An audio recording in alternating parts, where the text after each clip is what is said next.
Hello everyone, আসসালামু আলাইকুম। আশা করি সবাই অনেক ভালো আছেন। আজকের ভিডিওটা মূলত হচ্ছে যারা মালয়েশিয়াতে পিএইচডি প্রোগ্রামে যেতে চাচ্ছেন তাদের জন্য করা।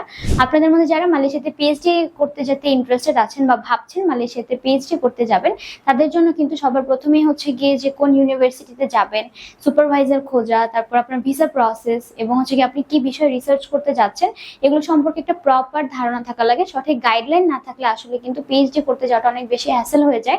আমরা দীর্ঘদিন যাবৎ মালয়েশিয়াতে পিএইচডি প্রোগ্রাম নিয়ে কাজ করছি এবং সেখানে সুপারভাইজার খোঁজা, প্রপার ইউনিভার্সিটি সিলেক্ট করা, আপনার রিসার্চের টপিকগুলো গুছিয়ে দেওয়া, গাইডলাইন দেওয়া, এই বিষয়ে কিন্তু সরাসরি যদি আপনারা হচ্ছে গিয়ে কনসালটেশন নিতে চান সেক্ষেত্রে কিন্তু আপনারা আমাদের কাছে চলে আসতে পারেন। প্রপার গাইডলাইন থাকলে মালয়েশিয়াতে পিএইচডি করা কিন্তু অন্যান্য কান্ট্রির তুলনায় অনেক বেশি ইজি হয় এবং আপনি কিন্তু খুব ভালোভাবে ইজিলি একটা উন্নত মানের দেশে গিয়ে সেখানে হচ্ছে গিয়ে পড়াশোনা করার খুব ইজিলি একটা সুযোগ পেয়ে যাবেন।